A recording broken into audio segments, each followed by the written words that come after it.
Hello guys, Radhe Radhe. हमारे channel में आपका स्वागत है एक नए वीडियो के साथ में।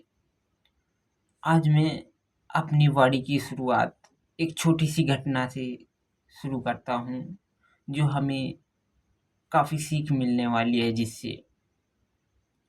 तो किसी ट्रेन में एक महात्मा बैठे थे और ट्रेन से कहीं दूसरे गांव जा रहे थे, दूसरे शहर जा रहे थे महात्मा। और वो महात्मा अपने साथ में सूटकेस काफ़ी लिए थे और झोरा झंडी लिए थे और कुछ भी अपने कपड़े वपड़े लिए थे, काफ़ी सामान लिए थे महात्मा जी। तो वो महात्मा जिस सीट पर बैठे हुए थे, उस सीट के सामने अगले उसके दूसरे सीट में कोई नहीं बैठा हुआ था। वो सीट खाली हुई थी, उसका रिजर्वेशन पहले से किया हुआ था। किसी व्यक्ति ने वो दूसरे व्यक्ति की सीट थी, तो उसमें कोई व्यक्ति आने वाला था। अब उस स्टेशन से चल देती है जिस स्टेशन से महात्मा बैठे थे, उस स्टेशन से वो ट्रेन चल देती है और दूसरे स्टेशन में जाकर के रुक जाती है। जो सीट महात्मा के सामने वाली खाली पड़ी हुई थी, उस सीट में एक बिजनेसमैन व्यक्ति आकर के बैठ जाता है, क्योंकि वो सीट उसी व्यक्ति की होती है। तो वो व्यक्ति उस सीट में आकर के बैठ जाता है और वो व्यक्ति महात्मा जी से बोलता है कि हे महात्मा जी, मैं आपसे एक प्रश्न पूछ रहा हूँ कि इस दुनिया में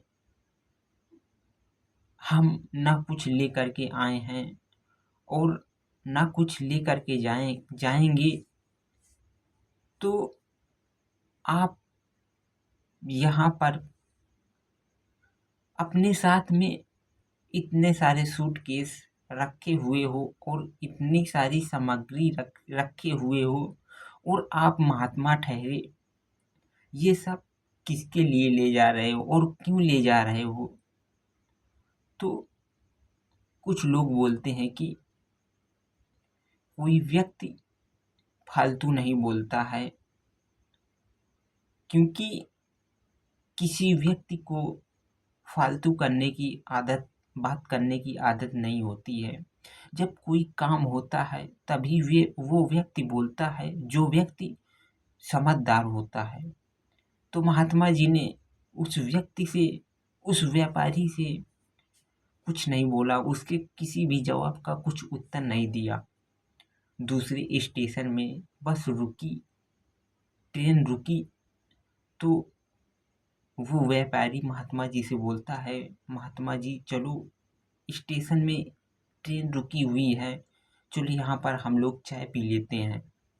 महात्मा जी उस व्यापारी के साथ में गए चाय पीने के लिए और महात्मा जी वहाँ चाय पी रहे हैं।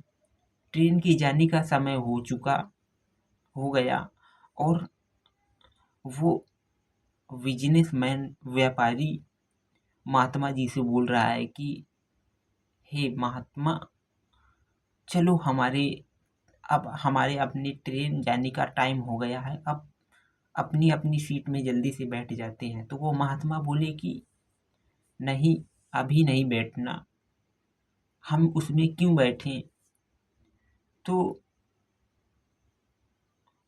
वो बिजनेसमैन व्यक्ति बोला कि महात्मा जी, अभी हमारे इस प्रश्न का देने का यहाँ पर टाइम नहीं है, चलो हम ट्रेन में बैठते हैं और वहीं पर बैठ कर के हम अपनी सारी बातें करते हैं। तो महात्मा बोले कि नहीं, तुम मेरे पहले इस जवाब का उत्तर दो। बिजनेसमैन बोला कि महात्मा जी, आप पागल हो गए हो क्या? हमको अपनी मंजिल तक जाना है और ट्रेन छूट जाएगी तो हम कैसे जा पाएंगे? तो महात्मा बोलते हैं कि बेटा, तुमने हमसे ट्रेन में एक प्रश्न किया था कि इस दुनिया में हम ना कुछ लेकर के आए हैं और ना कुछ लेकर के जाएंगे, तो हम इतनी सारी सामान क्यों लेकर के जा रहे हैं? बिजनेसमैन से महात्मा बोले। तो वो महात्मा बोले कि बिजनेसमैन से कि बेटा, मैं सामान ये इसलिए ले जा रहा हूँ कि ये सामान दूसरे का है, और जिसका जो सामान होता है उसे हमें वापस करना चाहिए। इसीलिए मैं आपको कुछ उत्तर नहीं दे रहा था। अब ट्रेन जा रही है तो ट्रेन को जाने दो, क्योंकि हम महात्मा हैं। हमारे पास कुछ रहे या ना रहे, हमारे पास तो कोई घर द्वार नहीं होता है। जहाँ हम चले जाते हैं, जहाँ ठहर जाते हैं, जहाँ रुक जाते हैं, वही हमारा गांव हो जाता है, और जिससे हम बातचीत करने लग जाते हैं वही व्यक्ति हमारा खास आदमी हो जाता है। इसीलिए हमें किसी से इतना लगाव नहीं होता है, और ना तो हमारा कोई परिवार होता है, ना तो कोई माता पिता होते हैं। ये समाज के सारे लोग हमारे माता पिता होते हैं और हमारा परिवार होता है। हम इन्हीं के सहारे रहते हैं, और ये भी हमारे सहारे रहते हैं। Hello guys, Radhe Radhe. So हमारे इस वीडियो में आपको क्या सीख मिली होगी, ये आप कमेंट करके ज़रूर बताएं। तब के लिए राधे राधे। नेक्स्ट वीडियो में फिर मिलते हैं।